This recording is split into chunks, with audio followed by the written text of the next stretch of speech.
السلام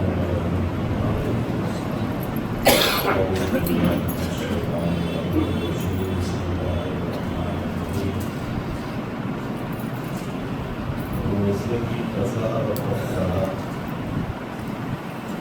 بعض فوائد ایسے ہیں روزے میں کہ جن میں روزے کی قضا اور کفارہ دونوں واجب ہوتے ہیں. اگر کوئی شخص ماہ رمضان کے روزے کو کھانا کھا کے یا کوئی پانی پی کے یا کوئی اور اس طریقے کا عمل کر کے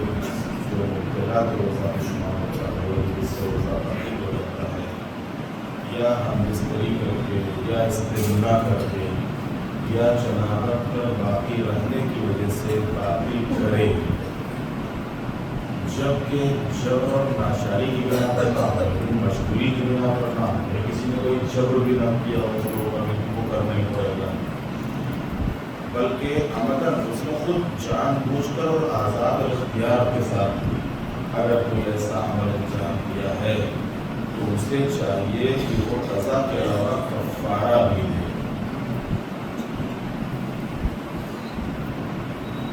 اور کفارہ جو ایک روزے کا کفارہ ہے، ایک غلام آزاد کرے یا 60 مسکینوں کو کھانا کھلائے یا 60 روزے رکھے. اور واقعی بہرحال سخت ہے جو لوگ جان بوجھ کر روزہ نہیں رکھتے ہیں یا روزہ توڑ دیتے ہیں یا لاپرواہی برتتے ہیں، تو ایک روزہ چھوڑنے کی بدولت ہے، جان بوجھ کر ایک روزہ چھوڑا ہے یا توڑا ہے تو اس کے بدلے میں ایک روزے کے بدلے میں 60 روزے اور یا پھر 60 مسکینوں کو کھانا کھلائے اور ایک غلام آزاد کرے. اب ظاہر بات ہے غلام پر آج کل کا توراشی نہیں ہے اور آزادی کا کوئی مسئلہ ہی نہیں ہے، کوئی چیزیں بچتی ہیں یا روزے رکھے اور یا مسکین کو کھانا کھلائے. یہاں پر جن باتوں کا ذکر کیا گیا، اگر کوئی ان میں سے کسی فعل کو انجام دے کہ اسے پختہ یقین ہو کہ اس عمل سے اس کا روزہ باطل نہیں ہوگا تو اس کا کفارہ واجب نہیں ہے. یعنی جو چیزیں یہاں پر بیان ہوئی ہیں، اگر ان میں سے کوئی ایسا عمل اس سے ہوتا ہے کہ جن سے اسے یقین ہو کہ نہیں پانی منہ میں رکھا ہے، ہمارے ارادہ پینے کا نہیں ہے اور وہ اتفاق سے ہم نے پی لیا یا چولہے سے پی لیا وغیرہ وغیرہ، تو اس صورت میں روزہ باطل نہیں بنا، باقی روزہ باطل ہو جائے گا اور باطل ہونے کے ساتھ ساتھ اس کے اوپر کفارہ بھی واجب ہوگا. کچھ اگر واجب ہوا اور اگر اتنا اپنے کو یقین ہے کہ صبح شہری سے پہلے تو اس میں غریب ہوگا، لیکن اتنا وقت کوشش کرنے کے بعد اگر شہری کا ٹائم خراب ہو جاتا ہے، آسان ہو جاتا ہے، اس کا ایسا عالم میں کیا اس میں چاہیے کہ انسان پہلے تیمم کر لے. اگر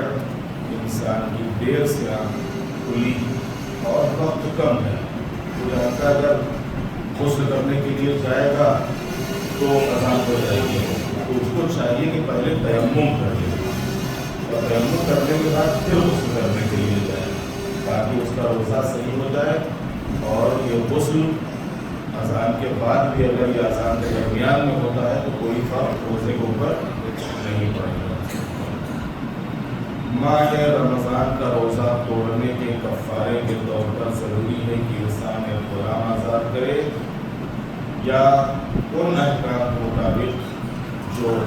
آئندہ بیان کیے جائیں گے 2 مہینے روزے رکھے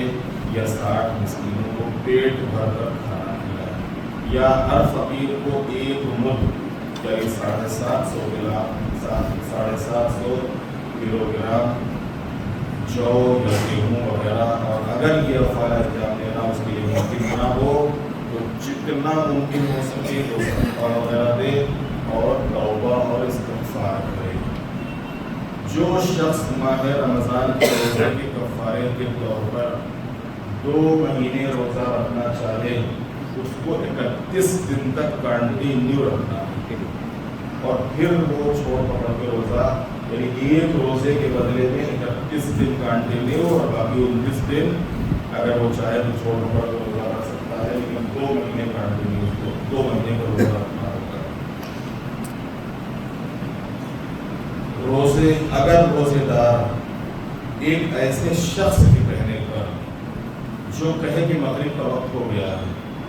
اور جس کے کہنے پر اسے اعتماد نہ ہو، بھروسہ نہ ہو، روزہ افطار کر لے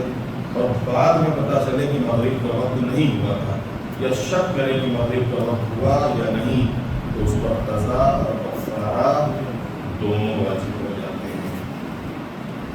ضروری ہے کہ انسان کفارہ دینے میں کوتاہی نہ کرے، لیکن فوری دینا واجب نہیں ہے کہ بس آج اگر روزہ قضا ہوا ہے یا ٹوٹا ہے یا کوئی ایسا عمل شامل ہوا ہے تو آج ہی دے دے۔ ہاں، جتنی جلدی اس کی ادائیگی کر دے، اس کی بھرپائی کر دے، اچھا ہے۔ اگر کسی پر کفارہ واجب ہو اور کئی سال تک نہ دے تو کفارے میں کوئی اضافہ نہیں ہوتا ہے، لیکن ہاں یہ صورت ضرور ہے کہ اگر سال بھر تک اس نے اس قضا یا قضا بھی نہیں کی اور اس کا کفارہ بھی نہیں دیا ہے تو اگلا رمضان آنے سے پہلے اس پر ڈبل کفارہ اس کے اوپر ہو جائے گا، یعنی پچھلے سال اگر کفارہ تھا وہ تو تھا ہی، اس کے علاوہ اتنا ہی کفارہ اس کے اوپر اور واجب ہو جائے گا۔ اس کے بعد کچھ اور مسئلے ہیں جو انشاءاللہ آئندہ بیان ہوں گے اور